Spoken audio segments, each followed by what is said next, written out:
So it says there that there's a man named, there are two brothers, and one is named Shimon, and the other is named Andrea. Mm-hmm. And then it says Shimon is also, who is called Simon, who is called Peter, or Mm-hmm. Pietros, which is very strange. So in the Hebrew version of Matthew, this character Shimon or Simon has three different names. Mm-hmm. He's got the Hebrew name Shimon. He's got the Greek name Simon, but it's really the Greek form of the Hebrew name. Mm-hmm. And then he's got a Greek name. Now, what do I mean it's the Greek form of the Hebrew name? So my name is Nehemia, but when I talk to people here in Texas, they can't say ch, so they pronounce it Nehemiah. And so the English form, the anglicized form of Nehemia is Nehemiah. The Grecicized or Hellenized form of Shimon Mm-hmm. is Simon. Mm-hmm. So why would Hebrew Matthew give that form of the name? That's really the question I want to ask. And to answer that, we have to look at the ossuaries that were discovered in archaeological excavations in the land of Israel. There are hundreds, maybe thousands of these ossuaries. An ossuary is a bone box. Mm-hmm. Now let's back up. When we bury somebody today, you put them in well, I guess it depends what your heritage is. Some people will embalm the body. In the Jewish world, when you bury somebody in Israel, you wrap them in a shroud, and you put that shroud directly into the ground, and then you cover that with stones and cement. It's actually what you do, and then with dirt.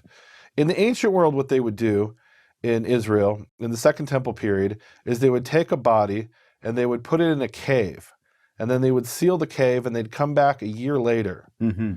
And then we're told in the writings of the early rabbis, blessed is the man who collects the bones of his father. Mm-hmm. And what that meant is it was considered a righteous deed to crawl through the tiny little opening of the cave.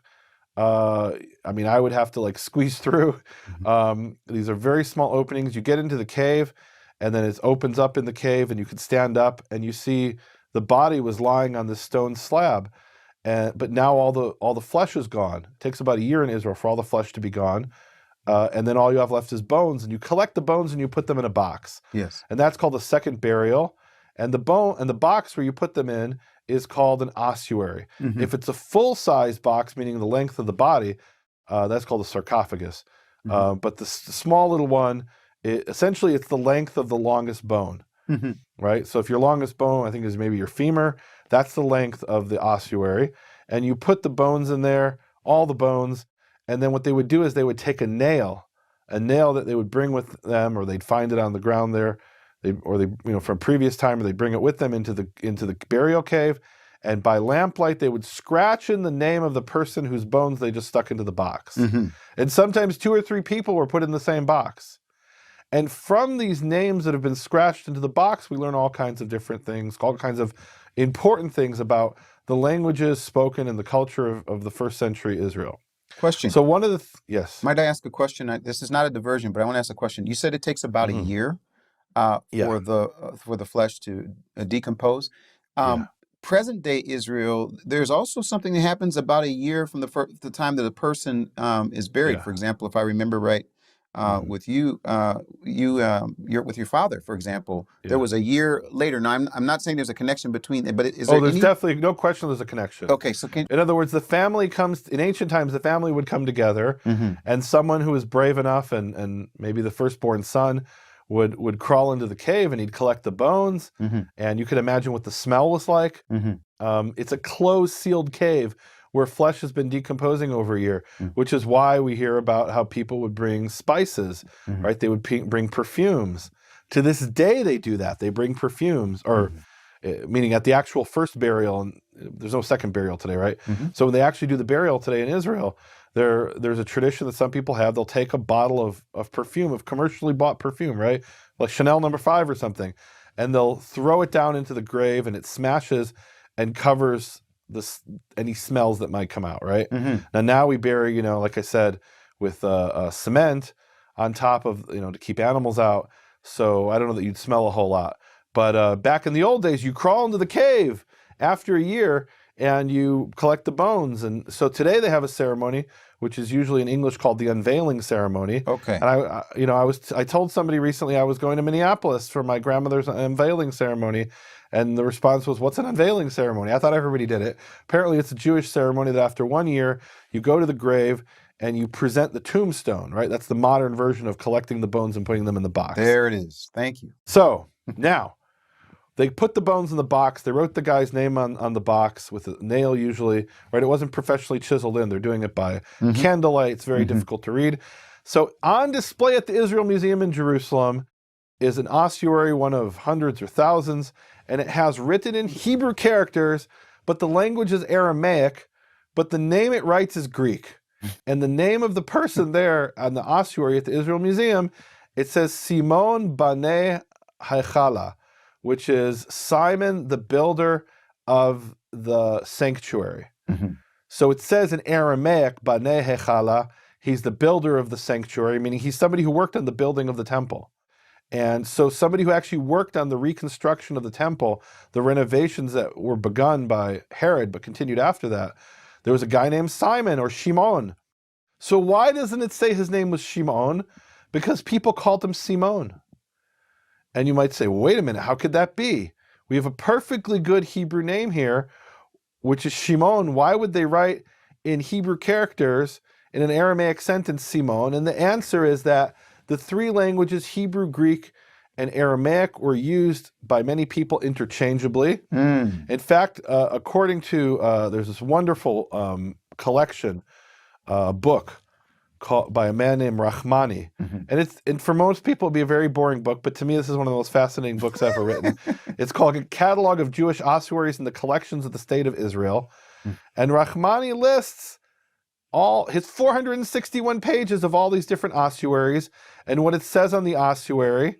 And one of the things he points out in this book is that the ossuary inscriptions, where they would take a nail and scratch the name of the person, proves that even the poor people in Israel, or in Jerusalem at least, had some working knowledge of Greek. He says they probably didn't know grammar, and they maybe couldn't speak Greek, but they knew enough Greek where they could write the person's name on the ossuary. And then sometimes they used Greek forms of names. And you say, why would they use a Greek form of a name if they're speaking Hebrew or if they're speaking Aramaic? And the answer is that the Greek culture is the dominant culture. There was a famous Israeli politician back in the 1990s, and his name was Tommy Lapid. And you say, Tommy, what kind of name is Tommy? Well, Tommy's an English name. So he was actually born in Yugoslavia, which today is, I believe, Serbia.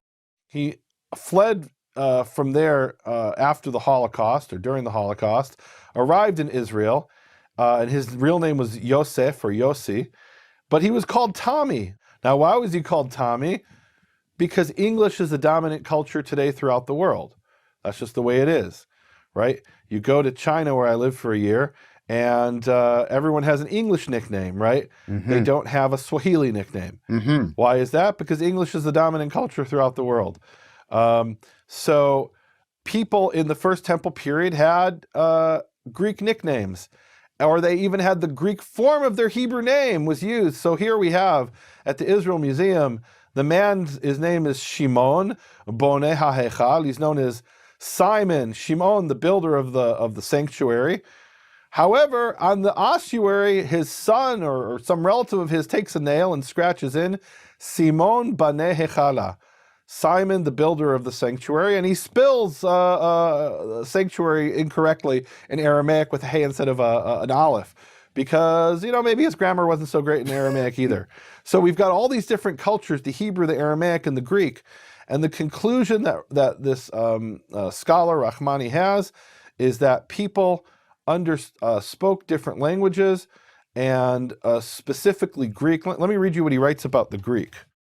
So he has a section on page 13 of the book called Language, and he talks about how there's bilingual inscriptions. There are inscriptions where the name is written in both Hebrew and in Greek.